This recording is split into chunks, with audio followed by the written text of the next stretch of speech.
Aray ko, Pudra! Masyukit! Ouch! Enough, Pudra Kels! Aray! Wala ka na talagang ginawang maganda sa pamilya natin. Puro kahihiyan na lang ang binibigay mo sa akin, ha? Aray ko naman! Hindi ka ba magtatanda? Pudra Kels, stop na yung punching kineme! Umayos ka nga sa salita mo. Nairita ako sa'yo, sira ulo ka. Ouch! Ouch, please! Please, Pudra, tama na! Aray ko, Diyos ko, Lord! Kailan ka ba magpapakalalaki, ha? Ano bang napapala mo sa pagiging bakla? Wala! Pudra Kels, eto na Kesh, baklush sa Kesh. Bakit ba di mo na lang i-accept na ang pangarap mong prinsipe is si Rena na ngayon? Aba, nangangatwiran ka pang hinayupa ka, ha? Aray ko naman! Ayan, ipapakain ko talaga sa itong kamao ko! Pudra, kahit na gawin mo Kesh punching bag every day, all night forever morning, wala ka na magagawa. Lantutay ang Junakis mong ito. Accept the fact na Pudra, hindi ko papangarapin na maging matigas kung gagamitin ko lang ang punching punch ko sa pananakit ng person. Iba rin na Kesh. We are different in every angle. You are demon, I am angel. Abat, ginagago mo talaga ako, ha? Kinuha na ni Mang Eric ang nakasabit na itak sa likuran ng kanilang pintuan. Mabuti na lamang at dumating ang bunso nitong anak na si Potpot. 9 na taong gulang na lalaki. Humarang ito sa harapan ni Christian. Tanda ng pagprotekta nito sa nakatatandang kapatid. Tama na po yan, Papa. Kawawa na po si Kuya, oh. Marami na po siyang pasa, eh. Bakit po niyo siya binubugbog, eh? Wala naman po siyang kasalanan. Umalis ka dyan, Potpot. Wala kang alam sa usapan na matatanda. Alam ko po nangyayari, Papa. Hindi niyo tanggap na nagpapalda si Kuya kasi ang gusto niyo, pantalon ang suotin niya. Hindi lang yun tungkol sa kasuotan. Umalis ka dyan. Tungkol din po yun sa pagkatao ni Kuya na hindi niyo matanggap. Kasi ang gusto niyo, sumunod si Kuya sa yapak ninyo, eh. Diyos ko naman bubwit na ite, Senadora. Baka later on masyoktan ka rin ng Pudra Kels na yan. Halika here. Kinuha ni Christian ang bata at itinabi sa kanya. Salot yung kuya mo. Kaya ang isip niyo po ang salot. Mas salot po ang aswang na kinakalaban niyo gabi-gabi. Natameme ang matandang si Eric. Hindi niya inakala na maging ang kanyang paboritong anak na si Potpot ay pagsasalitaan din siya ng ganon. Hindi po salot si Kuya. Mabuti po siyang tao. Kahit hindi po siya tanggap ng karamihan sa lugar natin, hindi po siya nagtatanim ng galit. Hindi po siya nagiging masama. Nagiging mabuti pa rin siya sa mga tao kahit wala ni isa sa mga yon ang nagiging mabuti sa kanya. Kaya Papa, hindi ko po kayo maintindihan eh. Paano po naging salot si Kuya kung wala naman siyang inaaway na ibang tao? Nagiging salot po ba siya sa paningin niyo kasi hindi po yung gusto niyong makita sa kanya yung nakikita niyo ngayon sa kanya? Okay, tikom na ang mouth ha? Baka majombag ka na rin dyan. Huminga naman ng malalim ang kanilang ama. Parang kumalma na ito ng bahagya. Ay ikaw, umayos ka ha. Huwag mo akong bigyan ng kahihiyan sa mga kasama ko. Inis na lumabas ng bahay ang kanilang ama at ibinagsak pa ang pagsasara ng pinto. Naiwan ang magkapatid na Christian at Potpot sa loob. Naluha na lamang si Christian dahil sa ideyang kahit kailan ay parang hindi talaga siya kayang tanggapin ng ama. Huwag mong intindihin si Papa. Wala ka namang ginagawang masama eh. Ay nako, ikaw talagang bata ka. Ang kulit mo talaga, no? Pero super thank you sa iyo, Bubwit ha. Napakabait mo sa Akesh. Siyempre po, ikaw kaya ang kuya ko o ate ko. Don't worry, Bunso. Kapag nagka-aura ako ng datong, bibilang kita ng mga gusto mo. Ano pong datong? Datong is pera. Money. Lumapad na lamang ang ngiti ng batang si Potpot. Muli nitong niyakap si Christian. Noong gabing yon, kahit na papaano ay gumaan naman ang pakiramdam ni Christian. Masaya siya kasi kahit na papaano, meron siyang kapatid na maituturing niyang kakampi. Wala na rin kasi ang kanyang ina. Namatay yun dahil sa komplikasyon sa bituka. Mula nang mawalan siya ng nanay, mas lalong tumindi ang galit ng kanyang ama tungkol sa kanyang kasarian. Ganun pa man, hindi pa rin nagbabago ang tingin ni Christian kay Eric. Para sa kanya, kahit ano pang gawin sa kanya ng ama, ay ama niya pa rin ito. Hindi niya ito dapat sukuan. Dakong alas 7 ng gabi, dala-dala ang mga pang-manicure ay lumabas siya ng kanilang bahay. Yun na kasi ang nagsilbi niyang hanap buhay mula nang patigilin siya ng ama sa parlor sa bayan. Nagmamanicure si Christian kahit gabi. Wala siyang pinalalampas na oras. Marami-rami din kasi sa kanilang lugar ang mga nagpapalinis at nagpapakulay ng kuko. Habang naglalakad sa gilid, nadaanan niya ang butika sa kanilang baryo. Muli, naalala niya ang lumalalang ubo ng kanyang amang antingero. Isa yun sa mga dahilan kung bakit patuloy na kumakayod si Christian. Malaki naman ang sinasahod ng kanyang ama sa pagiging antingero. Hinabayaran din kasi yun ng lokal para patayin ang mga aswang na salot. Pero siyempre, ayaw umasa ni Christian sa ama pagdating sa gamot nito. Kaya naman, naisipan ni Christian na siya na lang ang gagawa ng paraan para malunasan ang ubo ni Eric. Wait, sung ka lang diyang gamot ka, ha? Mababay din kita sooner. Uy! Ay, kabayo! Poging kabayo. Bakit mo ba ako ginugulat? Scary ka, ha? Papunta kasi ako sa inyo eh. Sakto naman at nakita kita. Si Tita Belen, magpapalinis daw ng kuko. Ay, goods yan. Kaso, gugura muna ako sa first. Unahin mo na si Tita. Doble magbayad yun eh. Legit? Oo, galante ngayon yun. Tumama sa easy to yun eh. Aba, dyan ako gugora. Oh, tara, sabay na tayo. Magkasamang naglakad ang dalawa. Tahimik lang naman si Christian. Hindi naman siya kasi katulad ng ibang bakla na maharot at madaldal. Para kay Christian, mas mainam pa rin kung kikilos siya na parang dalagang Pilipina. Mahinhin at disente. Sinaktan ka na naman ng papa mo, no? Well, ano pa nga ba? Sa totoo lang, hindi tama ginagawa ng papa mo eh. Kasi kung di niya tanggap ang katulad mo, di sana hindi ka na lang niya saktan. Mas maigi pang hindi kayo magpansinan kaysa magsakitan. Walay eh, ganun talaga siya. Mag-ride na lang aki sa trip niya, kaya ganun na lang ginagawa ko lagi. Ikaw kasi, masyado ka mabait eh. Ay, siya nga pala. Nakita ko papa mo kanina, kasama yung mga tropa niyang antingero. May laban na naman ba sila? Palagi namang may laban sila papa eh. Hindi na bago yon, no? Hindi ka ba natatakot na halos gabi-gabing umaalis ang papa mo para kalabanin ng mga aswang sa kagubatan? Scared din na Kesh, pero don't ko naman napagbabawalan niya si Pudra eh. Majojombag Kesh ng to the max pag pinagbawalan ko yon. Ako? Hindi ako natatakot kapag umaalis si Papa. Alam ko kasi na magaling siyang antingero eh. Ngumiti si Denmark.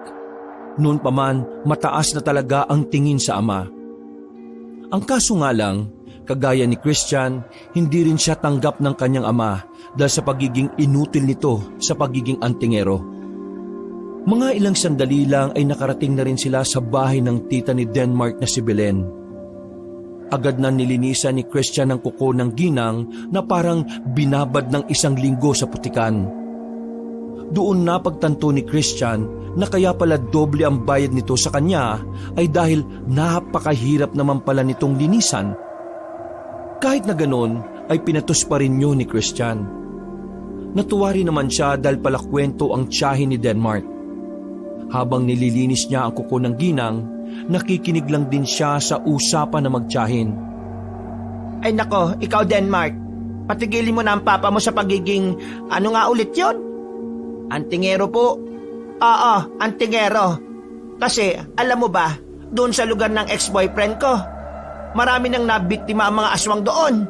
Nakakaawa nga mga biktima eh. Diyos ko, may mga pamilya pa naman ng mga namatay. Nakakaawa rin ng mga naiwan. Ay nako, pambihira.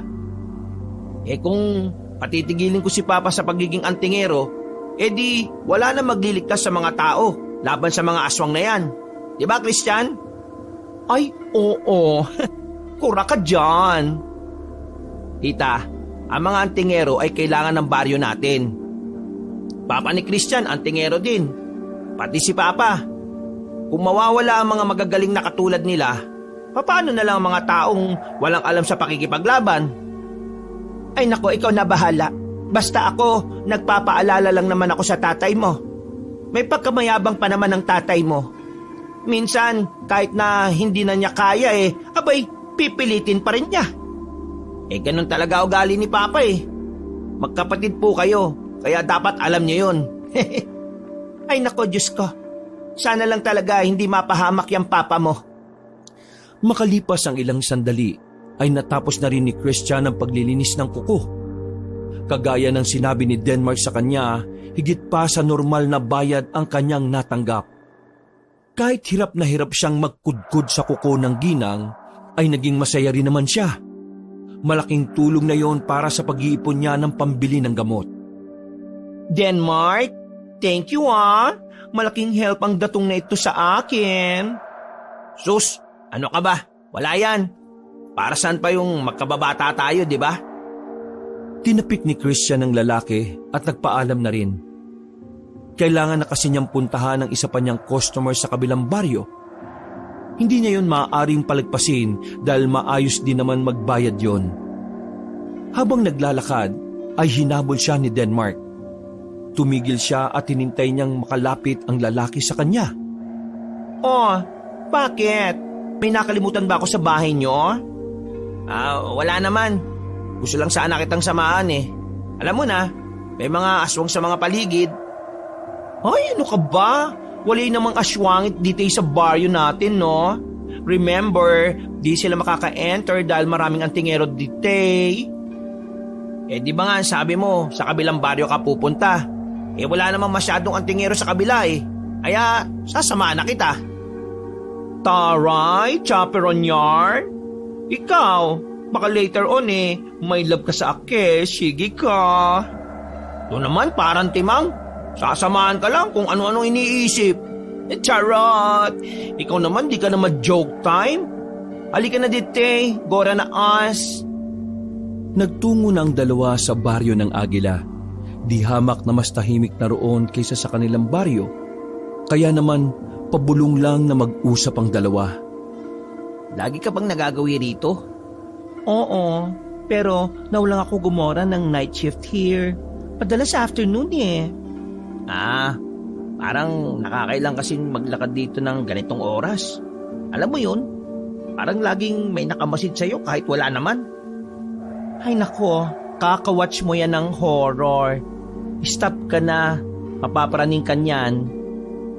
Tumigil sila sa harapan ng isang kulay puting bahay.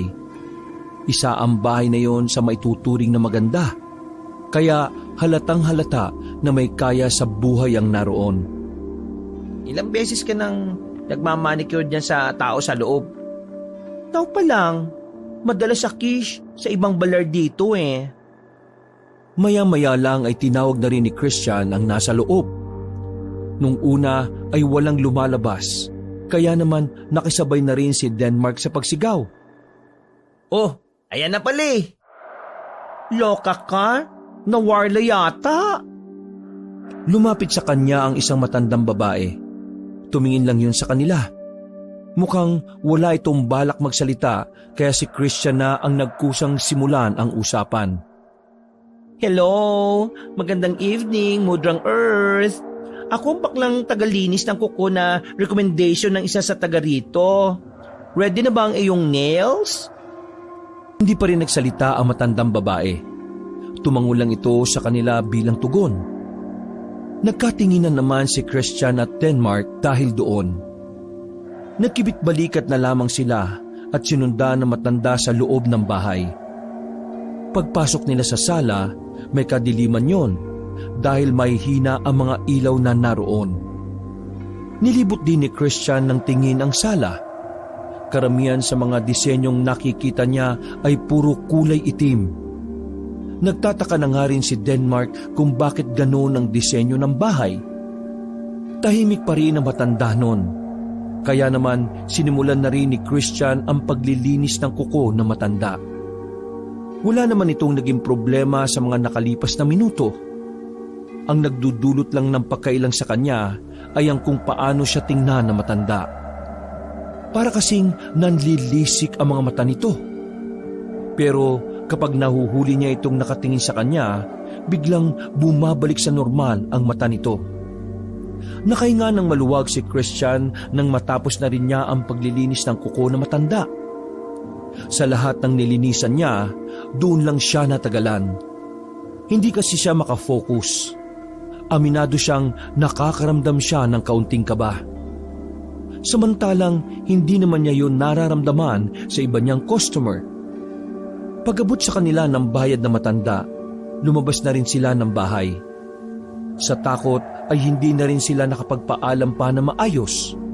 Nakita lang nila na nakatanaw ang matanda sa pintuan habang sila ay papalayo. Nakita mo ba kung paano siya tumingin sa iyo kanina? Para siyang manlalamon ng tao no? What if aswangit ang mudrang earth na yon? Ano sa palagay mo? Nanginginig pa ang tinig ni Christian habang sinasabi ang mga salitang yon. Mula pagpasok na kasi nila ng bahay na matanda, ayun na ang tumatakbo sa utak niya. Tama, aswang. Baka nga aswang yun. Kailangan matell the story natin to sa ating mga pudra. Bilis, Gora pa uwi. Nagmamadaling maglakad ang dalawa pabalik sa kanilang baryo. Naghiwalay sila pagdating nila sa dalawang kanto. Halos madapa-dapa na si Christian sa kakatakbo para lang makauwi sa kanila. Pagdating niya, saktong naabutan niyang mag-isang nag-iinom ng lambanog ang kanyang ama. Napatingin din yun sa kanya nang hingal na hingal siyang pumasok sa kanilang bahay. Oh, saan na naman kaya galing tong walang silbi kong anak? Papa, I have something to tell you. Hoy, tumigil ka nga kaka-English mo ha. Hindi ka naman mayaman. Ay, bongga, mayaman lang ang pwede mag-English. Pudra, ang ite-tell the story ko sa iyo ay tungkol sa mga... Wala akong pakialam sa sasabihin mo. Wala naman akong mapapala dyan eh. Lumayas ka nga sa harapan ko. Nang marinig ng batang si Potpot ang malakas na boses ng ama, ay muli na naman itong lumitaw para awatin ng ama. Potpot, huwag ka na umiksena. Diyos ko naman no. Baka madamay ka sa angriness ni Pudra. Sige ka. Siguro, kaya kami nagkabulilyaso ngayong gabi dahil sa kamalasan na dala mo. Nang dahil sa'yo, maraming nasugatan sa aming mga kasama. Hala siya? Why me? Hindi naman akong aswangit aray! Oh, ano? Nakatikim na naman ng isang malakas na suntok sa mukha si Christian. Bumalandra pa ito sa gilid. Bad ka, Papa? Ikaw malas sa trabaho ko eh. Wala nang malaman ng mga kasama ko na meron akong anak na baklang katulad mo. Wala na kaming lakad na nagiging tagumpay. Lahat palyado na. Pudra Kills naman. Want ko lang naman magsabi na may na-discover kaming aswangit ni Denmark. Malakas ang kutubkes na monster ang mga naroon, Pudra Kills. Puntahan niyo sila, Pudra Kills. Mga aswang... Manahimik ka nga, pakiusap! Langyang to. Ayaw ko nang marinig pa yung boses mo ha. Lalo lang ako naiirite. Mais ka nga! Pudra Kills naman. Kailangan yung tingnan ang sinasabi ko. Dahil kung hindi, baka makagawa pa sila ng masama sa mga person. Bigi ka ba? Lumayas ka sa harapan ko bago pa kita masuntok! Hello? Nasuntok mo na kaya, Akish? Nagmamadaling umalis si Christian sa harap ng kanyang ama. Kasama ang kapatid na si Potpot ay tumambay na muna sila sa bakuran. Hinayaan na lamang niya na magpahupa ng galit ang amang si Eric. Pero sa kabilang banda, nababahala pa rin ang kalooban ni Christian. Dahil kung tama ang hinala nila ni Denmark na aswang ang mga naroon sa bahay na matandang yon, hindi malabong makagawa ng sorpresang atake ang mga aswang. Lalo na't malapit lang naman yon sa kanilang baryo. Kuya, totoo po ba sinasabi mo kanina? may natuklasan po kayo ni Kuya Denmark na bahay ng mga aswang? Ay nako, bubwit ka pa. Di mo pa ma-understand. Pero kurak na kurak at legit na legit ang sinisay ko, ha? Ang kaso, warla na naman ang pudra. Word lang ang beauty ko kasi paano kung mag-boom surprise attack ang mga enemy? E di tegi boom boom ang mga person sa baryong ite. Hindi nagsalita ang batang si Potpot na parang nalilito sa sinasabi ng nakatatandang kapatid. Well, wala naman ako siya magagawa sa pudra. Basta ko, nag-tell na ako ng aking nalalaman na. Isang malalim na paghinga na lamang ang pinakawala ni Christian. Maya-maya lamang, nasipat ni Christian na tulog na ang kanilang ama sa loob. Maingat na humakbang ang binabae papasok ng kanilang bahay. Sandali siyang napatingin sa kanyang ama na nakangangapang natutulog sa katre. Dumako ang kanyang tingin sa suot ni Eric na kwintas. Ang anting-anting na pinaniniwalaan ng karamihan sa kanila na yun daw ang pinakamalakas na anting-anting. Kulay pulang may halong itim ang disenyo ng anting-anting. Parang kasing laki at kasing bilog yun ng ilalim ng baso. Walang alam si Christian pagdating sa mga anting-anting. Pero habang tinitingnan niya yon, iba ang kanyang nararamdaman. Hindi man niya alam kung papaano gumagana yon. Parang ramdam naman niya na ang anting-anting na yon ay makapangyarihan. Kaya hindi niya maintindihan kung papaanong pumapalya ang mga lakad ng ama. Kung nasa kanya naman ang pinakamalakas na anting-anting. Humiga na lamang si Christian sa sahig. Hindi na siya naghapunan. Magigising kasi ang kanyang ama kapag naghalungkat pa siya ng kaldero at plato. Natulog na lang sila ni Potpot. Kinaumagahan, nakasimangot na naman ang kanyang ama. Hindi dahil kay Christian, kundi dahil sa balibalitang narinig sa labas. Ayon sa pagkakarinig ni Christian sa kwentuhan ng ama sa bakuran, pinuntahan ng ama ni Denmark na si Mang Sito ang natuklasan nilang bahay ng mga aswang. Natalo ni Mang Sito ang aswang at dinala pa ang bangkay ng matandang aswang sa barangay. Dahil dito, nagkaroon ng pagkilala ang mga tao sa tatay ni Denmark. Maraming humanga rito. Bagay na kinainggit ngayon ni Eric. Pagpasok ni Eric sa bahay, agad na bumoses si Christian habang humihiwa ng bawang at sibuyas. Kung nakanig ka lang sana sa akes, di sana ikaw ang famous today. Tumingin sa kanya ang amang si Eric. Nagkiskisan lang ang bagang nito dahil sa inis. Pudra, malakas ang feeling cash na may iba pang baler ang mga aswang sa mga baryo dito sa probinsya natin. Kung akes sa inyong mga person kayo, kilos-kilos na aba. Baka mag-first pa ang Pudra Kills ni Denmark. Di siya na ang face of the fame. Wala kang alam sa kalakaran ng mga antingero. Ano akala mo sa ginagawa namin? Paunahan at paramihan ang mapapaslang na aswang? Aminin, nanghinayang siya because Mang Sito is the new famous sa ating baryo. Nang mapansin ni Christian ang nagsarado na kamao ni Eric, ay nanahimik na siya. Hindi pa gumagaling ang mga labi niya kaya ayaw na niya itong dagdagan pa. Pagdating naman ng tanghali, muli silang nagkita ni Denmark. Sobrang saya ng lalaki.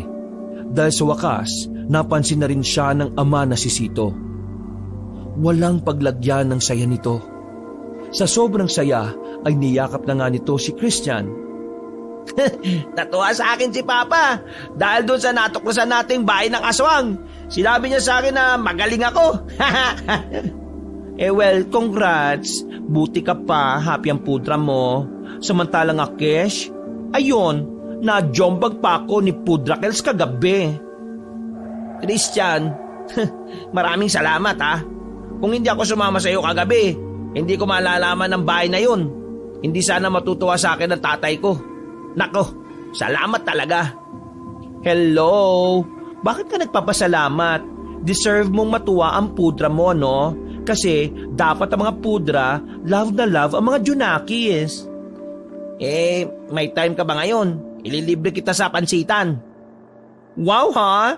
Gorabels ako dyan. Kapag libre, mas masarap. Nagmamadaling magbihis si Christian nang umuwi ito sa kanilang bahay.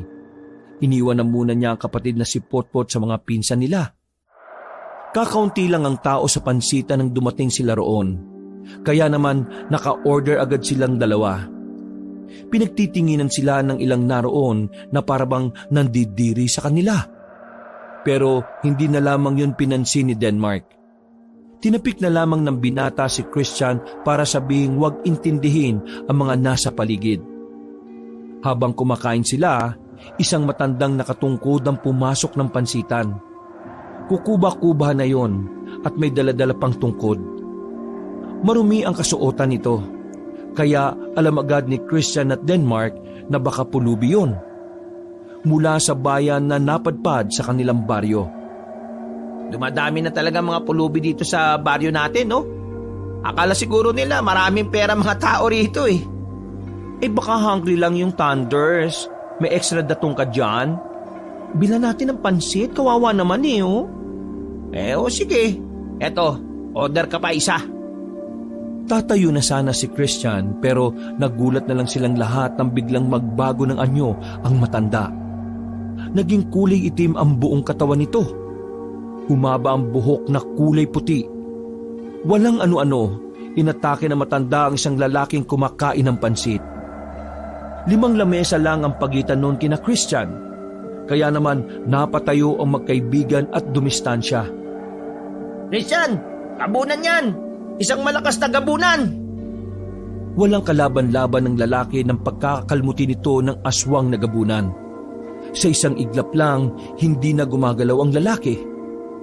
Pagkatapos, tumingin naman sa kanila ang aswang na yon. Umandar naman ang kilabot sa kanilang sistema nang makitang nandilisik ang mga mata ng aswang. Mabuti na lamang ay hindi sila sinaktan ng gabunan dahil ang tanging puntirya lang pala nito ay ang lalaking yon.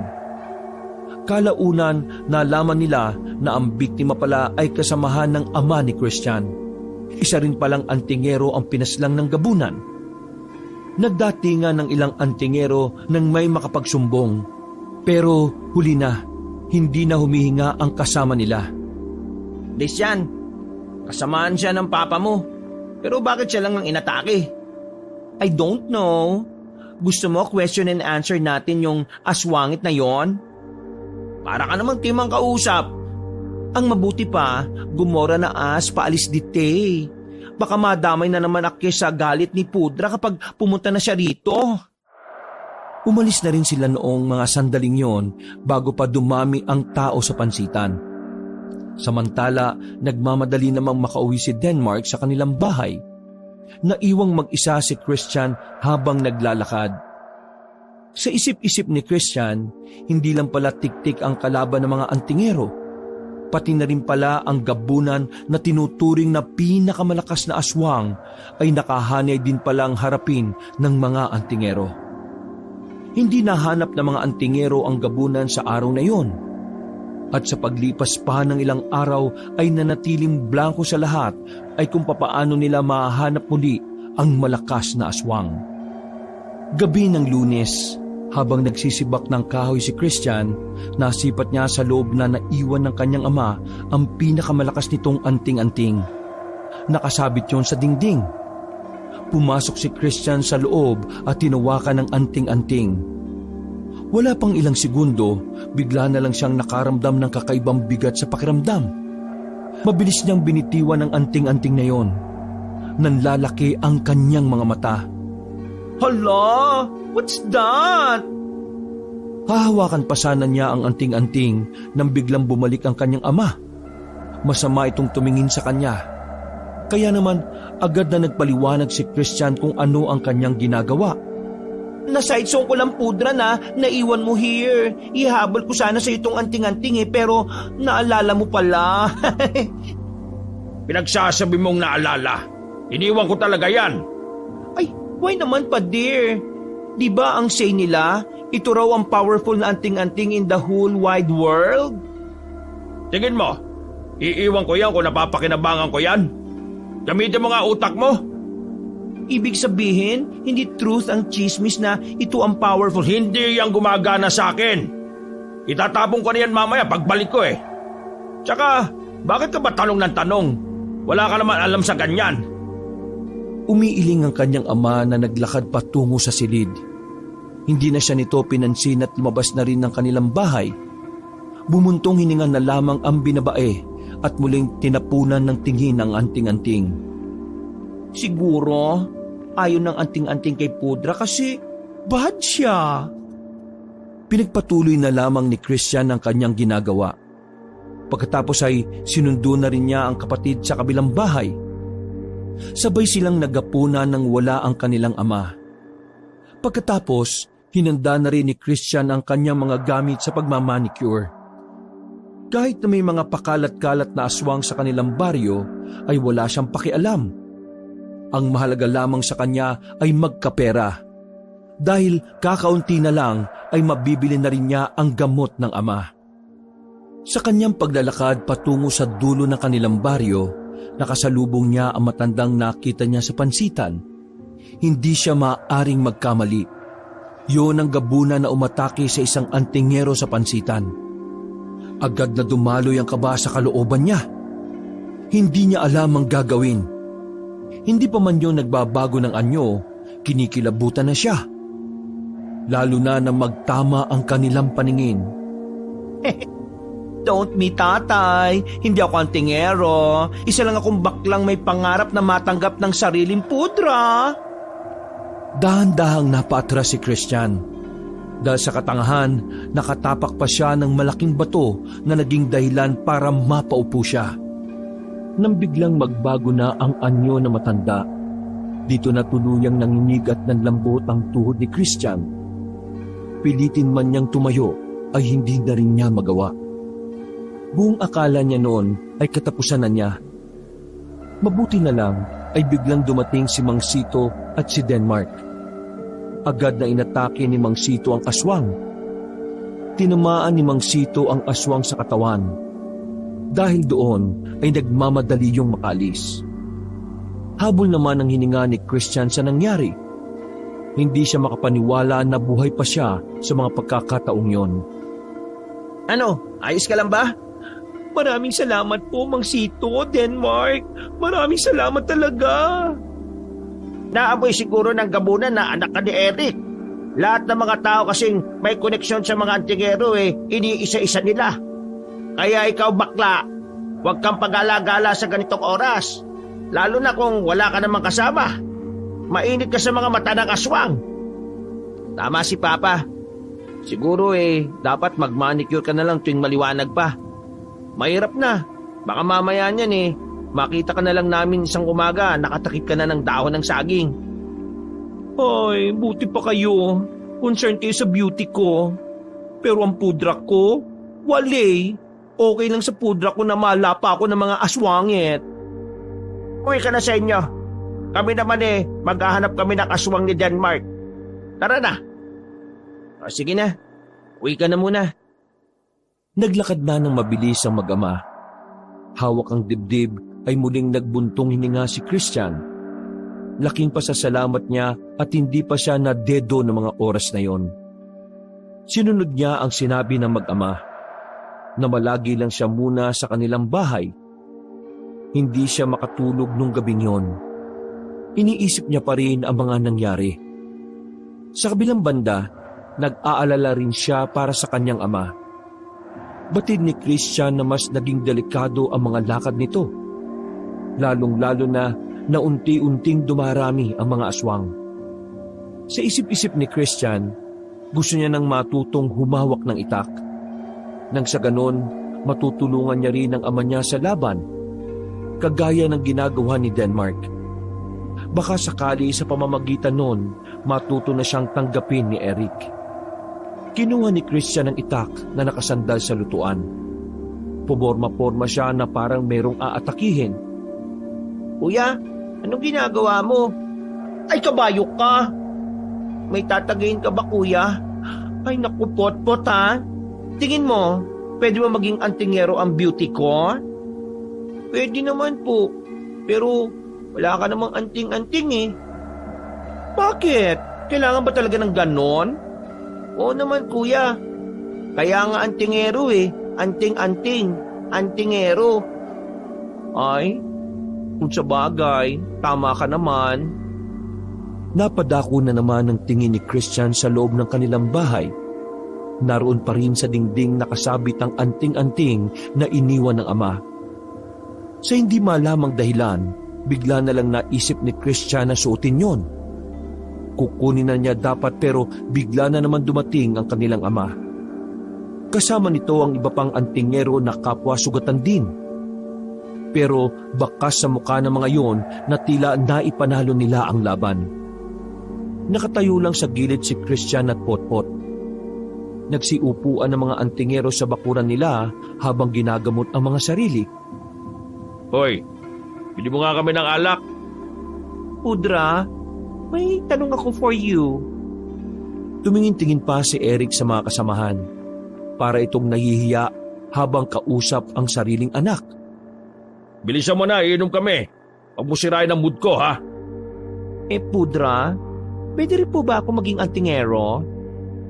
Sa sinabing yun ni Christian ay napatigil ang lahat sa kani-kanilang ginagawa. Tumingin ang mga yon sa mag-ama. Ilang saglit pa ay nagtawanan ng mga yon. Dahil doon, lalong nainis si Eric sa anak. Kaya naman, hindi na nito nakontrol pa ang sasabihin. Bawal ang bakla sa mga antingero. Dahil walang anting-anting ang kikilala sa amo na bakla. Lalaki at babae lang ang kinikilala ng mga anting-anting. Naintindihan mo ba ako?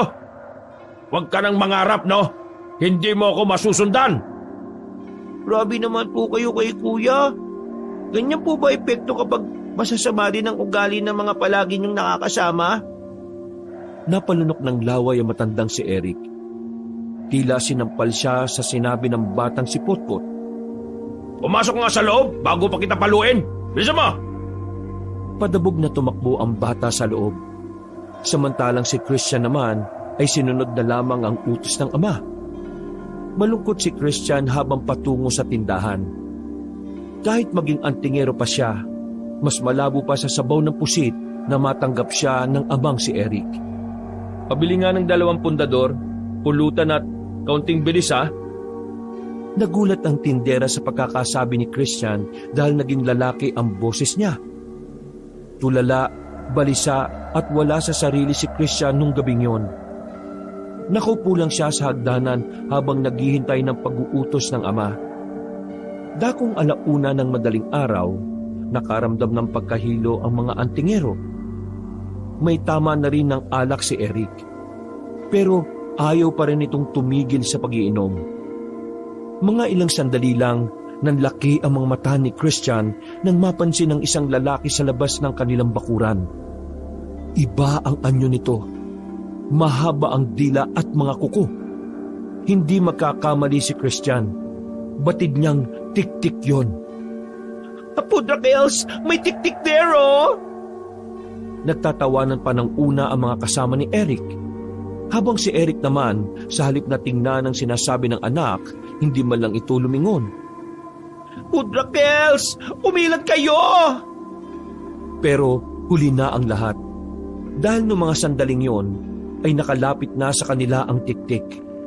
Nadaplisa ng isa nilang kasama, habang isa naman ay nakalmot sa dibdib. Dahil mga nakainom ang halos lahat sa kanila, naging mahirap para sa kanila na harapin ng kahit isang tik-tik lang. Hindi nila matamaan ng tik-tik. Si Christian naman ay kinuha ang itak sa lutuan. Dali-dali nitong hinila ang ama palayo roon. Sa halip na magpasalamat, nagalit pa yun sa kanya. Hindi ko kailangan ng tulong mo! Tinulak ni Eric si Christian na naging dahilan para matumba ang binabae. Mabilis na tumayo si Christian nang marinig nilang sumisigaw si Potpot sa loob ng kanilang bahay. Nagmamadaling tumakbo si Christian papasok ng kanilang bahay. Nanlalaki ang mga mata nito nang makitang duguan na ang bata. Hindi lang pala isang tik-tik ang naroon. Ang isa ay nagawang atakihin si Potpot sa loob mismo ng kanilang bahay. Nahiwa ang likuran ni Potpot. Wala nang sinayang na pagkakataon si Christian. Binuhat niya ang kapatid palabas ng bahay. Hindi na niya pinansin ang sinasabi ng ama. Paglabas niya ng bahay, nakita niyang kinakalaban pa ng mga lasing na antingero ang isang tiktik. Sa hindi inaasahang pagkakataon, dumating naman si Mang Sito at Denmark. Pinana ni Denmark ang tiktik. Muntik na yung tamaan, pero mabilis na rin yung gumapang patungo sa kadiliman ng halamanan. Denmark, tulungan niyo ako! Inatake ng aswang si Potpot, oh! Denmark, kunin mo ang tricycle at itakbo ang batang ito sa ospital. Habang bitbit ni Christian ng kapatid, ay lumapit ang kanilang ama. Galit na tiningnan ni Christian si Eric. Dahil sa kamalasan na dulot mo, pati ang kapatid mo ay nadadamay sa... Huwag mo akong isisi sa akin ang pagiging pabaya mong ama. Wala ka ng ibang inatupag kundi ang pagiging antingero mo. Alam niyong mainit kayo sa mga mata ng aswang. Alam niyong nakakapasok na sila sa baryo natin. Pero nagawa niyo pa talaga mag-inom? Paano niyo tatawagin ang mga sarili niyong tagapagligtas ng ganyan na mga ugali ninyo? Kapag may nangyaring masama sa kapatid ko, hindi kita mapapatawad! Natameme ang matandang si Eric sa sinabi ni Christian. Wala na rin itong nagawa nang dumating na si Denmark dala ang tricycle. Bago umalis ay nag-iwan pa ng isang kataga si Christian sa kanyang ama. Patutunayan ko sa iyo na pwedeng maging antingero ang isang bakla! Sumakay na rin si Christian sa tricycle. Pinaharurot naman ni Denmark ang tricycle paalis.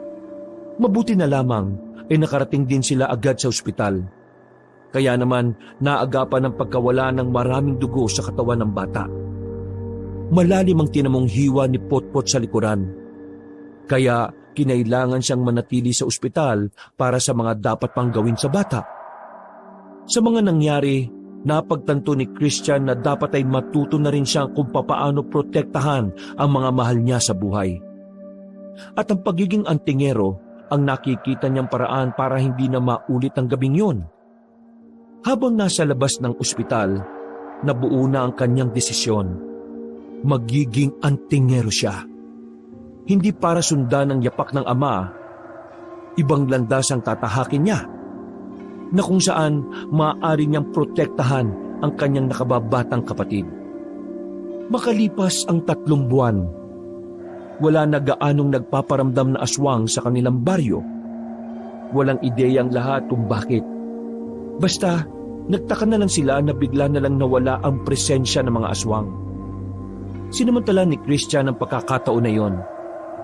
Habang may pansamantalang kapayapaan pa ang kanilang baryo, nagsanay siya ng nagsanay.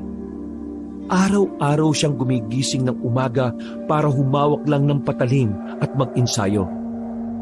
Wala pa man siyang nahahanap na anting-anting, pinag-aralan na niya ang mga galaw ng isang tunay na mandirigma.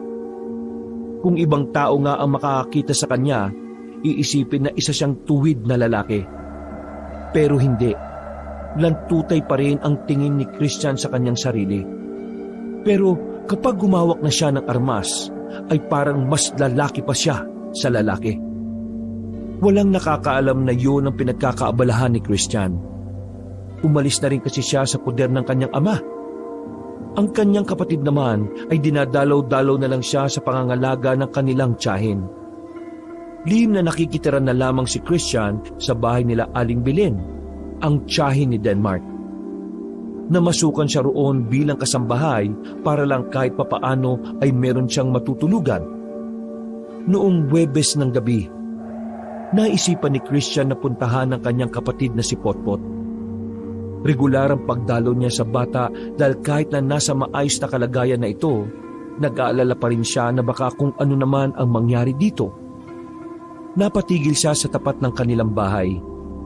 Wala roon ng kanyang ama. Kaya naman pumasok siya sa loob ng bahay. Unang nakapukaw ng atensyon niya ay ang anting-anting na matagal nang nakasabit sa dingding. Hindi yun tinapon ni Eric. Palagay ni Christian ay nakalimutan ng kanyang ama na idispatcha na iyon. Muli niyang nilapitan ang anting-anting. Nang mahawakan niya yon, ay may kung anong parang kuryente ang dumaloy sa kanyang katawan. Mabilis niya yung binitiwan. Namimilog ang kanyang mga mata dahil sa pagtataka. Yun ang pangalawang beses na naramdaman niya yon. Ay, scary naman ite. Ano ba problema mo, anting-anting? Nakaramdam ng kaunting lungkot si Christian nang isiping pati ang anting-anting ay ayaw rin sa baklang katulad niya. Okay, fine. I'm not touching you na. Bahala ka na sa life mo dyan, no? Naglakad na palabas ng bahay si Christian at pinuntahan na lamang ang kanyang kapatid na nasa kabilang bahay. Naging masaya naman ang pagdalo niya sa kapatid. Kitang-kita niya na kahit papaano, nakakausad na rin si Potpot sa trauma na idinulot ng tiktik. Pagkatapos noon, umalis na rin siya para umuwi na sana sa tinutuluyan niya. Ang kaso nga lang ay umalam na ang kanyang tiyan. Napagdesisyonan niyang kumain na lamang sa pansitan. Habang patungo siya roon ay nadaanan niya ang kumpulan ng mga tatay sa tapat ng tindahan. Napatigil siya roon nang makita ang amang si Eric. Mahaba-haba na ang balbas nito. Halatang hindi na nag-aahit. Ano naman? Bawal ba mag-inom ang mga antingero? At saka, wala na mga aswang ah. Ilang buwan na silang hindi na nagpaparamdam. Ubus na yun! Kahit hindi lumapit ng husto, alam ni Christian na lasing na ang kanyang ama. Hindi na lamang siya nagpakita roon. Alam niya kasing hindi na naman maganda ang mangyayari. Palis na sana si Christian nang marinig niya pa ang sinabi ng ama tungkol sa kanya. Yung anak ko, si Christian, wala na. Iniwan na ako. Gusto ba naman maging antingero? Hindi ko alam kung ano na nangyari doon eh. Hindi ko na nakikita. Pero sabi ng bunso ko, nakikita pa sila. Kung nasaan man siya, patunayan niya sa akin na pwedeng maging antingero ang bakla. Nagtawanan ang mga nasa inuman. Hanggang sa mga puntong wala na siya sa poder ng ama, mababa pa rin pala ang tingin nito sa kanya. Kaya naman, mas lalong naging determinado si Christian. Hindi siya papayag na habang buhay na lang na gano'n ang tingin sa kanya ni Eric. Masama man ang loob ni Christian sa kanyang ama, hindi muna siya umalis doon. Hinintay niyang matapos ang inuman hanggang sa magkayayaan ng umuwi ang mga yon. Palihim na sinundan ni Christian ang kanyang ama. Sinisiguro niya pa rin na makakauwi ito ng ligtas. Sa awa ng Diyos, nakarating na rin yon sa tapat ng kanilang bahay. Bigla na lamang tumumba si Eric at dali-dali namang lumapit si Christian para ibangon ang kanyang ama. Pipikit-pikit matang tumingin sa kanya si Eric at kahit lasing ito ay nagawa pa rin itong makilala siya. Christian, ang anak kong bakla. Anong ginagawa mo rito? Bitiwan mo nga ako. Pinilit ni Eric na makatayo kahit nagigewang-gewang ito. Hindi ko kailangan ng tulong mo ha. Kaya kong maglakad mag-isa. Pamasok ako ng mag-isa. Susuray-suray na pumasok ang lalaki sa loob. Humilata yun sa tabi ng lamesa nila. Hindi na yun bumangon at tuluyan ng nakatulog. Ay nako, pambihira namang ite. Borlog ang pudra. O sige na, gugora na ako. Pasalamat ka, mabait ang baklang anak mo, no? Lalabas na sana ng bahay si Christian pero napansin niya na wala ang anting-anting na nakasabit sa dingding. Nagkasalubong ang kilay ni Christian. Iniisip niya na malabong dalayo ng kanyang ama. Dahil bago pa niya makitang nagiinom si Eric ay nakita niya pa ang anting-anting. Isa pa, wala na rin naman pakialam ang ama niya sa anting-anting na yon. Kutob ni Christian ay may kung sinong kumuha ng anting-anting. Sa hindi maipaliwanag na dahilan ay nakaramdam ng kaba ang binabae. Napapailing na lamang siya pagkalabas ng bahay. Dahil madadaanan naman niya ang bahay nila Denmark, napagpasyahan niyang kumustahin na rin ang kababata. Pero pagdating niya roon, ibang eksena ang inabutan niya. Hindi na muna siya pumasok sa loob ng bakuran. Nanatili lang siya sa labas habang nakatago sa halamanan. Kahit na kailan, wala ka talagang silbi sa akin. Sa tingin mo mapapakinabangan ko yan? Eh hindi naman gumagana sa akin yan eh. Ilang beses ko nang sinuot. Sinubukan ko pang kausapin. Pero hindi yan gumagana. Peking anting-anting yan. Pero pa, ang sabi ng ibang mga antingero, ito raw ang pinakamalakas na anting-anting eh. Pinakamalakas? Nag-iisip ka ba talaga? Kung totoong sinasabi nila, ha? Eh di sana hindi nahihirapan si Eric na kalabanin ng mga aswang noon kung gumagana yan. Nagkaroon na ng hinala si Christian kung nasaan ang anting-anting ng ama. Pero sa halip na umiksena, hinayaan na lang muna niyang marinig ang usapan ng mag-ama. Eh baka kailangan lang kilalanin mo muna ito bago kanya piliin.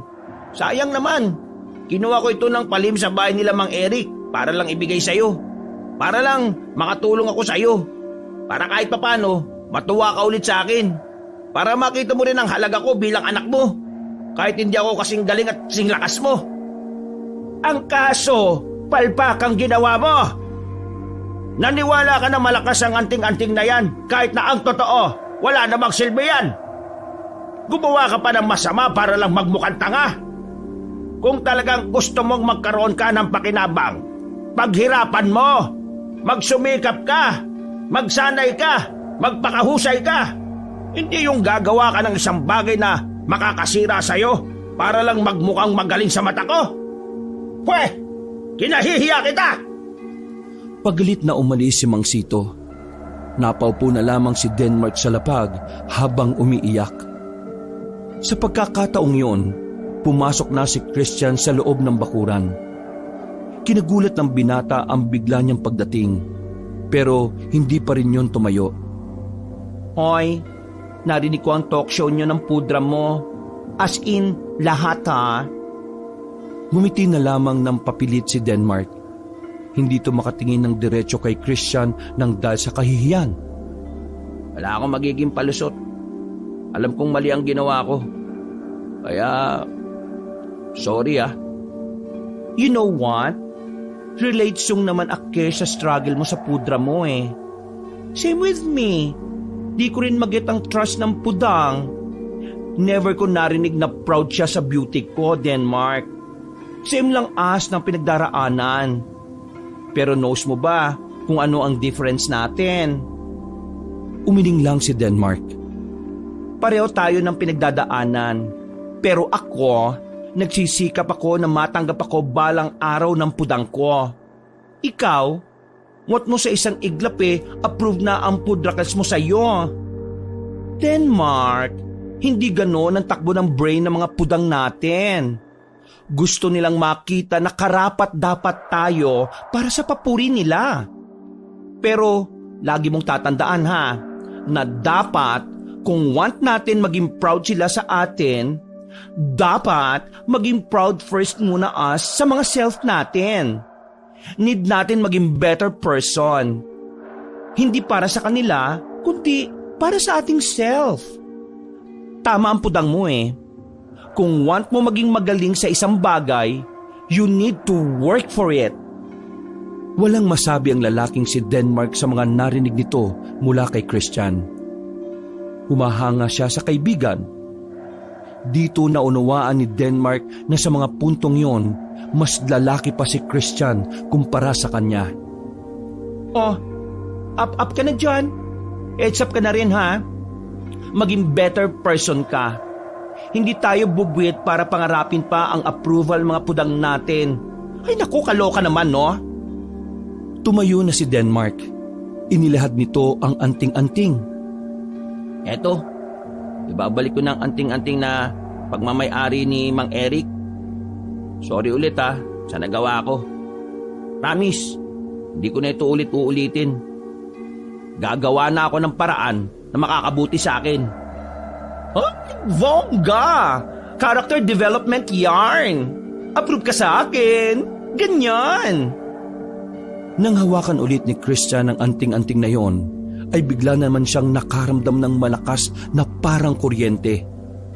Nangisay-ngisay siya habang nakahiga na sa lupa. Uy! Anong nangyari sa'yo? Christian! Uy! Namumuti ang lahat ng mata ni Christian. Bagay na mas lalong nagpakaba kay Denmark. Parang tanga naman to. Huwag kang magbiro ng ganyan, Christian. Tumigil ang pangingisay ni Christian. Nakapikit na rin ang mga mata nito. Nang kapain ni Denmark ang pulso nito, naramdaman ng lalaki kung gaano kabilis ang pulsuhan nito. Ay, gagi! Bigla na lang bumangon si Christian. Dilat ito na parabang wala sa sarili. Uy, Christian, ayos ka na ba? Naririnig mo ba ako? Hello? Bongga! Ay, anong bongga? Bonggang-bongga! Papaluin na kita ng 2 por 2 eh. Maayos ka nga? Denmark, mukhang ano? It's me. Anong it's me? Ako yata ang tunay na amo ng anting-anting na ito. Parang ang ganang pakiramdam ko eh, oh. Tumayo si Christian nang hindi man lang pinapagpag ang puwetan. Ibig sabihin, magiging antingero ka na? Antingerong Becky! Teka. Hindi ako makapaniwala eh. Ibig sabihin, may anting-anting pala para sa mga baklush. Ang tanong, marunong ka ba umawak ng armas? Magsasalita pa sana si Christian nang biglang marinig nila ang pagtunog ng kampana. Isa yung senyales na may mga aswang na naman sa kanilang baryo. O ano, Gora ka ba? Alamin natin kung nose ko humawak ng armas? Ha? Biglang hinugot ni Christian ang itak na sakalang din napansin ni Denmark. Sa forma pa lang ni Christian, halatang halata na kahit papaano ay may alam na ito sa pakikipaglaban. Para bang hindi na isang bakla ang nakikita ni Denmark. Aminado ang binata na mas lalaki pa kung tumindig si Christian sa kanya. Kung hindi nga lang yun nagsalita ng pang-Becky, magmumukha na talaga itong tuwid na lalaki. Bago sila lumabas ng bakuran, naririnig ni Christian ang mga yabag na mga aswang kahit nasa malayo pa ang mga yon. Yun ay dahil sa kapangyarihan na meron ng anting-anting na suot-suot na niya. Doon! Naroon sila! Let's go na! Uy, teka! Paano mo naman nalaman yun? Basta, Gora Bells na! Tumakbo ang dalawa sa kinaroroonan ng mga aswang. Pagdating nila roon ay nakasabay pa nila ang ama ni Denmark na si Sito. Kasama nito ang mga kasapi sa samahan. Nagtataka si Mang Sito kung bakit may hawak na itak si Christian.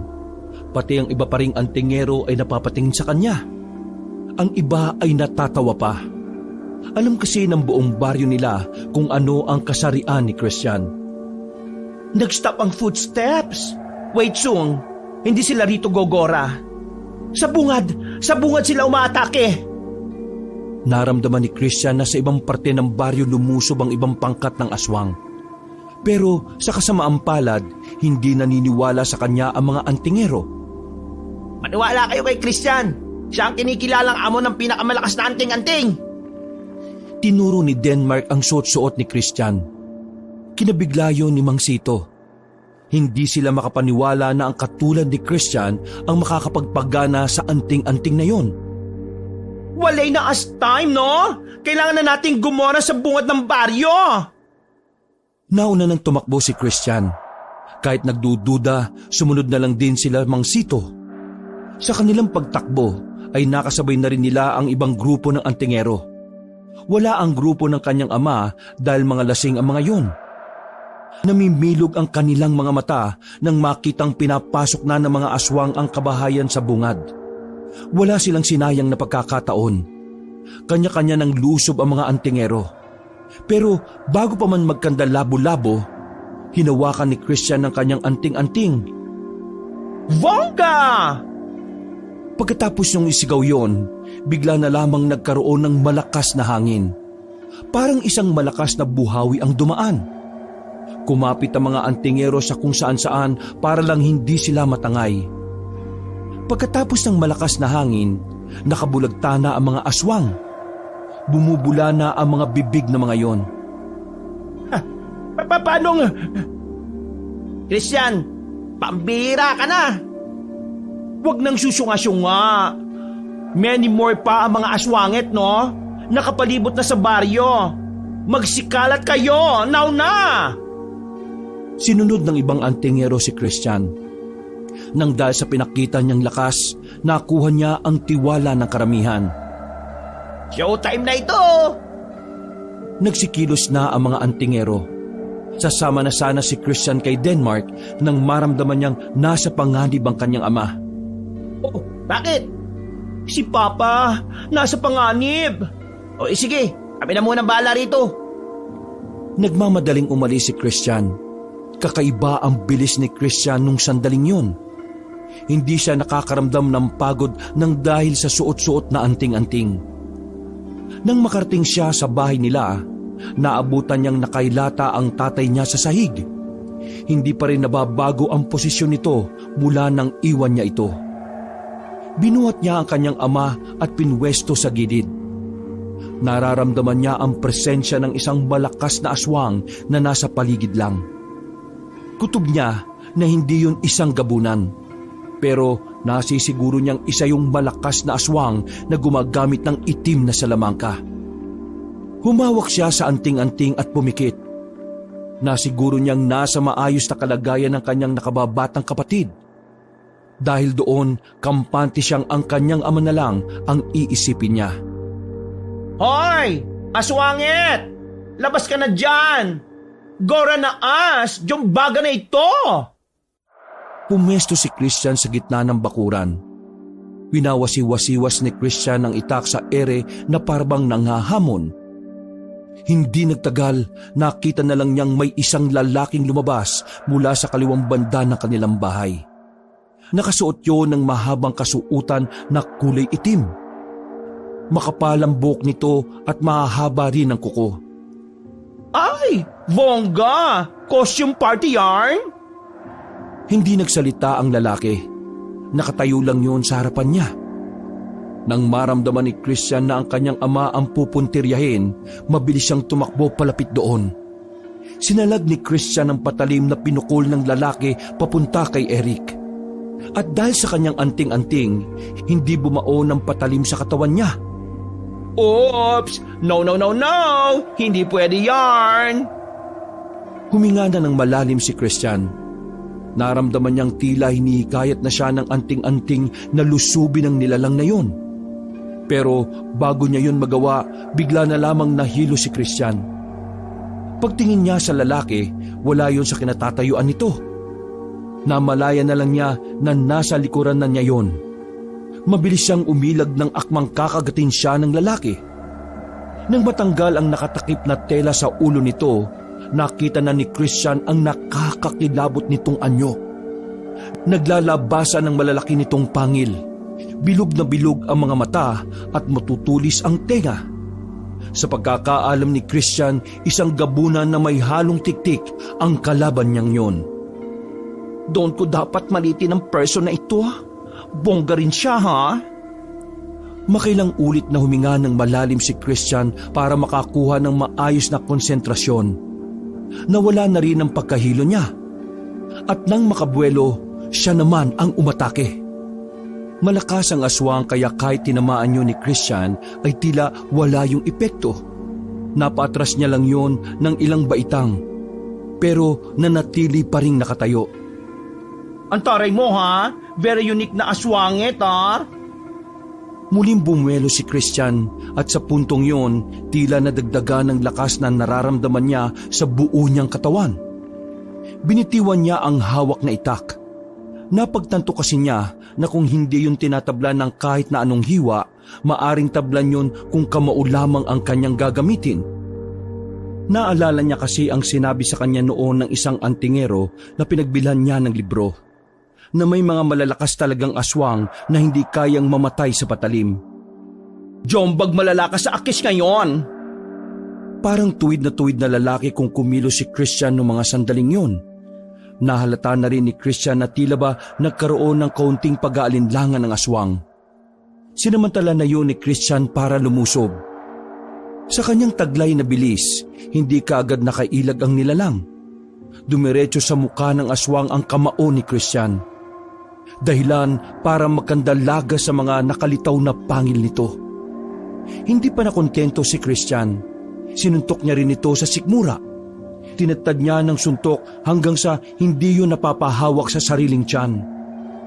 Tumalo ng aswang sa taas ng bubong. Tila naganap ito ng tamang pagkakataon para makapagpahinga. Scared daw ang lolo mo, ha? Hoy, baba ka rito! Mag-usap pa tayo, bruha ka! Ngunit sa halip na bumaba ay umalis ang aswang. Tumalon-talon yun sa mga bubong ng kabahayan. Nang balikan ni Christian ang tingin ng kanyang ama, nakita niyang gising na yun. Nakanganga at nanlalaki ang mga mata. Napanood nito ang lahat ng nangyari. Hindi yung makapaniwala sa lahat ng nasaksihan. Para bang natanggal ang espiritu ng alak sa katawan ng matanda. Teka, ikaw ba talaga si Christian? Yes, Pudra. Beking Antingero at your service. Shocking siya, oh. Sabi sa'yo pwede maging antingero ang baklush Natamimi na ang kanyang ama. Gulong-gulo pa rin yun sa mga nangyayari. Nandito na mga aswangit, Pudra. Parang nag-census kasi nagbahay-bahay ang mga loka. Maiwan muna kita, Pudra, ha? Total, wide awake ka na. Nose ko na rarampa ka rin sa laban. Babush! Lumabas agad ng bakuran si Christian para puntahan pa ang ibang aswang. Kahit na nasa malayo siya, ay narinig niya ang mga angil ng kanilang mga kalaban. Pinuntahan niya ang kinaroroonan nila Denmark. Medyo nahirapan ang mga yon dahil gabunan ang tumapat sa kanila. Sugatan na ang ibang kasama ng mga ito. Habang si Denmark at Mang Sito naman ay nakatayo habang hinihintay na magpakitang muli ang gabunan. Buti dumating ka. Hindi namin kaya tong gabunan na to. Ibalakas niya Don't worry, my friend. Akes nang bahala dyan. Pinakiramdaman ni Christian kung nasaan nagtatago ang gabunan. Tumigil ang tingin niya sa isang puno na nasa likuran nila. Biglang dinampot ni Christian ang punyal na nasa sahig. Pinukol niya yun sa puno. Ilang saglit lang ay may nahulog na mula sa puno. Isang gabunan na may nakatarak na punyal sa noo. Hanip ka talaga. Paano mo nakita yung isang yun? Hindi ka kapanipaniwala Ikaw ba yan? Hello? Ako pa rin Para lang akong sinapian ng anting-anting. Oh, let's go, tara. Puntahan na natin ang iba pang mga aswangit, no? Kasama ng iba pang antingero, nagmarcha ang mga yon patungo sa kaliwang parte ng baryo. Sa parting yon ay hindi nila inaasahan na mas marami pala ang naroroon. Napalibutan sila ng mga aswang. Sa pagkakataon na yon, hindi na basa-basa mga aswang na lang ang naroroon. Gumagamit ang mga yon ng itim na mahika para makapandaya sa laban. Hindi na nila namalayan na unti-unti na silang nakakaramdam ng antok. Pero dahil sa malakas na anting-anting na dala-dala ni Christian, nagawa niyang pigilan ang paglamon ng itim na salamangka sa mga kasama niya. Ha? Anong nangyari? Bakit parang inantok ako kanina? Ginagamitan tayo ng itim na salamangka. Hindi pangkaraniwan ng aswang ang mga nandito. Mag-iingat kayo lahat! Naunang lumusob si Christian patungo sa mga nagtatagong aswang. Isa-isa niyang pinagpapapaslang ang mga yon gamit ang punyal na kanya lang nadampot. Sa isang saglit lang, napatumba na nila ang mga aswang sa parting yon. Ang kaso nga lang, hindi pa pala nagtatapos ang lahat doon. Dumating ang malakas na aswang na una nang nakalaban ni Christian. Isang bagay ang napagtanto ni Christian. Naisip niya na iniwasan siya ng aswang na yon hindi dahil natakot yon sa kanya, kundi dahil mas gusto ng aswang na yon sa medyo madilim na lugar. Dahil ang palagay ni Christian, mas malakas ang aswang na yon sa walang gaanong liwanag, na tanging buwan lang ang nagsisilbi nilang ilaw. Mga sis, very unique yung aswangit na yan, ha? Kalman nyo lang ang mga itlog nyo. Hindi nyo kaya yung halimaw na ite. Ganon ba talaga siya kalakas? Korak, ganon siya kalakas. Don't siya nadeded sa armas. Ang bet ng lokay, manong-manong jumbagan Kaya kung don't like nyo na ma-hurt, atras mga sis, Akong bahala sa kanya. Mga kasama, puntahan nyo na lang ang ibang parte ng baryo. Kami nang bahala rito. Agad na nag-alisa ng iba nilang kasama. Ang tanging natira na lamang doon ay silang tatlo. Pasimpleng nag-engkantasyon si Mang Sito, habang si Denmark naman ay nanalangin na lang sa may kapal. Ayan na siya! Hindi na nila namalayan ang paglapit ng aswang dahil na rin sa may kadiliman ng lugar. Paglingon ni Mang Sito, nasa gilid na niya ang aswang. Pero sa halip na siya ang madadali, tinulak siya ni Denmark. Ang binata ang tinamaan na mahabang kalmot sa braso hanggang sa hita. Sira ulo, bakit ka humarang? Dahil ikaw ang mapapahamak eh. Baliw ka talagang tao ka. Ano ka ba? Ayos lang ako pa. Tulungan mo si Christian. Kikilos na sana si Christian pero bigla na lang sumakit ang ulo niya. Napaluhod ang isang tuhod niya sa sobrang sakit. Ay, anong nangyayari sa'yo? Hindi makapagsalita si Christian. Hindi niya rin maintindihan kung bakit siya nagkakaganon. Nagulat na lang sila nang biglang dumating si Eric. Humarang ito sa anak. Nabigla ang katawan niya sa paggamit ng pinakamalakas na anting-anting. Hindi nagtutugma ang lakas ng anting-anting sa lakas ng katawan niya. Kaya ang napapagod ay ang utak niya. Eric! Kumusta pre? Ang tagal nating hindi nagkasama sa laban ah. Udang, anong ginagawa mo rito? Kakalimutan mo na yatang ako ang pinakamahusay na antingero sa baryong ito eh. Tuluyan ang napahiga si Christian dahil sa hilo na nararamdaman. Magkatabi na sila ni Denmark. Sa pagkakataong yun, ang tangi na lamang magagawa ng dalawa ay panoorin ang mga tatay nila. Ilang sandali pa, binitiwan na ng dalawang matanda ang mga armas nila. Gamit lang ang kamao, sabay silang lumusob sa pinakamalakas na nilalang. Sinubukan nilang patamaan ng suntok ang aswang na yon. Pero dahil sa malayong agwat ng kanilang lakas at bilis, hindi nila yon matamaan. Sa halip, nahawakan pa ang dalawang matandang antingero sa leeg. Walang kahirap-hirap na binalibag silang dalawa sa lapag. Ayaw pa ba ng tuhod mo? Bakit hindi mo itanong sa sarili mo yan? Kahit na masakit ang katawan, hindi nagpatinag ang dalawang batikan. Muli silang lumusob. Nang maramdaman nilang wala silang tsansa na makatama, nakaisip si Eric ng paraan. Dumampot ito ng lupa sa lapag at inihagi sa muka ng aswang.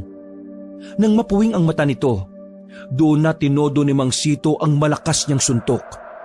Sinundan pa yun ng suntok ni Eric. Napaatras ang aswang sa kanilang ginawa. Buong akala nila ay papabor na sa kanila ang sitwasyon.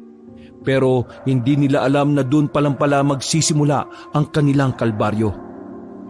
Kinagalit ng aswang ang ginawa nila. Kaya naman yun na ang sumunod na umatake sa kanila. Pinagbabalibag sila sa katawan ng puno. Pinagsusuntok sa kung saan saang parte ng katawan. Halos mabalian na sila dahil sa bugbog na inabot nila. Dumating na rin sa puntong hindi na makatayo si Mang Sito. Lupaypay na ang dalawang matanda nang makita ni Christian ang eksenang yun. Gusto niyang bumangon pero paulit-ulit lang din siyang bumabagsak dahil sa sakit ng ulo. Habang si Denmark naman, hindi rin magawang makatayo dahil sa sobrang hapdi ng hiwa. Kinakabahan na si Christian nang makitang dinampot na ng aswang ang itak. Batid na rin ng dalawang matanda na maaring yun na ang katapusan nila. Denmark, alam kong palagi kitang minamaliit. Kaya bago man lang akong mawala sa mundong ito, humihingi ako ng patawad sa mga nagawa ko, anak. Huwag mong sabihin niyan pa. Wala pa ako nagagawa para maging proud ka. Ang pagsama sa laban natin, pinatunayan mo sa akin na tunay kang antingero. Proud na proud ako sa iyo ngayon. Hagulgol na iyak na lamang ang ginawa ni Denmark. Mga ilang sandali lang, kinuha na ng aswang si Eric. Yon ang nais unahin ng aswang. Sa halip na mataranta, pumikit lang si Christian. Kinausap niya sa isip ang anting-anting na kanyang suot. Nakiusap siya na bigyan siya ng sapat na lakas para mailigtas ang kanyang ama. Sa muli niyang pagdilat, na wala na ang kanyang pagkahilo. Nasa saktong itatarak na ng aswang ang itak sa likuran ng kanyang ama nang kunin niya ang bato sa gilid at pinukul yun sa direksyon ng aswang. Tinamaan yun sa muka kaya nabitiwan nito si Eric. I'm back! Pinagsusuntok ni Christian ang muka ng aswang hanggang sa madurog na yun. Hindi niya pa rin tinigilan kahit na punong-puno na ng dugo ang kamao niya. Ay! Na-stress ang bangs ko sa'yo, bruha ka, ha? Ang huling suntok na ginawa ni Christian ay ang pinakamalakas sa lahat ng suntok niya. Dahil doon, tuluyan ang namatay ang aswang. Agad na inalalayan ni Christian na makatayo ang dalawang matanda. Nang magbadikan na ang iba nilang kasama ay tinulungan na silang makaalis doon.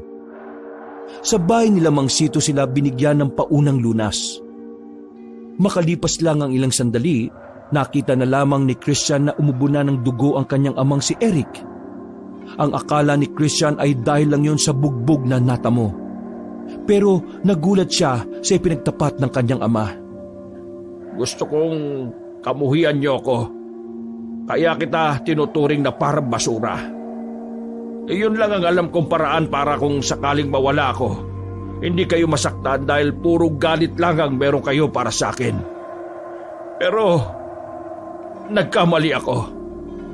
Kahit gaano kasama ako sa inyo, naging mabuti pa rin kayo sa akin. Kaya napakasakit para sa akin na iiwan ko kayo na isang ama pa rin ang turing nyo sa akin. Christian, malala na ang sakit ko. Sabi ng doktor, leukemia daw. Wala nang lunas. Ilang buwan na lang mamatay na rin ako. What? Don't ka mag-joke, udang, ha? Now ka na lang bumait, joker ka pa. Don't! Christian, seryoso ako sa sinasabi ko. Hindi na napigilan ni Christian ang mapaluha. Hagulgol siya dahil hindi niya inakala na ganun pala ang pinagdaraanan ng kanyang ama. Kung kailan magiging maayos na ang lahat, kung kailan wala ng aswang na banta sa kanilang kaligtasan, saka naman kukunin ng kanyang ama. Pero hindi papayag si Christian na mawala si Eric. Kaya sa sumunod na araw, ginawa niya ang lahat na makakaya niya para lang mailigtas ang kanyang ama. Lahat ng pwede niyang hinga ng tulong ay nilapitan na niya. Pero sa kasamaang palad, wala ni isa sa mga yon ang may kakayahang pigilan ang nalalapit na kamatayan ng kanyang ama. 2 buwan na ang nakalipas mula nang matalo nila ang mga aswang, pero hindi magawang maging masaya ni Christian. Magiging masaya lamang sila kapag nakasama nila ni Potpot ang kanilang ama sa maayos na kalagayan. Habang pinagmamasdan ni Christian ang kanyang ama na nakaupo sa pintuan, payat at hinang-hinana. Hinubad ni Christian ang anting-anting na suot. Kung naririnig mo ko, pakiusap. Baka pwede mong tulungan ng tatay ko na gumaling. Handa akong maging mahinang antingero, kapalit lang ng buhay ng papa ko. Sa puntong yun, hindi na rin niya magawang magsalita ng pabeki. Sa sobrang sakit na kanyang nararamdaman, parang nakaligtaan niya rin pansamantala na siya ay isang bakla. Kinagabihan ay tabi-tabi silang natulog. Nararamdaman ni Christian na parang yun na ang huling gabi ng kanyang ama. Kaya naman mas pinili na niyang matulog kasama ito. Pagsapit ng 3:00, nagising si Christian dahil sa paulit-ulit na kalabit ni Eric. Pagtingin niya sa kanyang ama ay nakatayo na yun ng mag-isa. Christian, malakas na ako. Wala na akong nararamdaman akong ano. Ha? Paano nangyari? Hindi ko alam. Puntahan natin si Denmark. Pagpapatingin ako sa doktor kung anong nangyayari sa akin. Walang ano-ano'y tinungo na nila ang ospital gamit ang tricycle nila Denmark. 6:00 na sila ng umaga na check-up dahil wala naman silang appointment. Nakasingit lang sila at napagbigyan naman sila ng doktor. Maging ang doktor na sumuri kay Eric ay nagtataka rin. Biglang wala nang makitang sakit sa katawan na matandang antingero. Ang sabi ni Eric, isang malaking himala ang nangyari. Dakong 8:00 na nang makauwi sila ng kanilang bahay. Pagtingin ni Christian sa kanyang anting-anting na nilagay sa drawer, hindi na yon kulay pula at kulay itim. Naging kulay puti na yon na parabang natuyot. Naiyak at napangiti na lamang si Christian. Super thank you talaga, bro. Kang anting-anting ka. Thank you, ah. Nakasama nila ng mas matagal ang kanilang ama. Nawala ang sakit nito.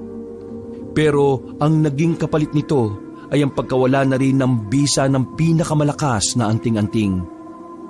Ganun pa man, maluwag yung tinanggap ni Christian dahil mas mahalaga para sa kanya ang buhay ng ama kaysa sa kahit na ano pang kapangyarihan. Wakas,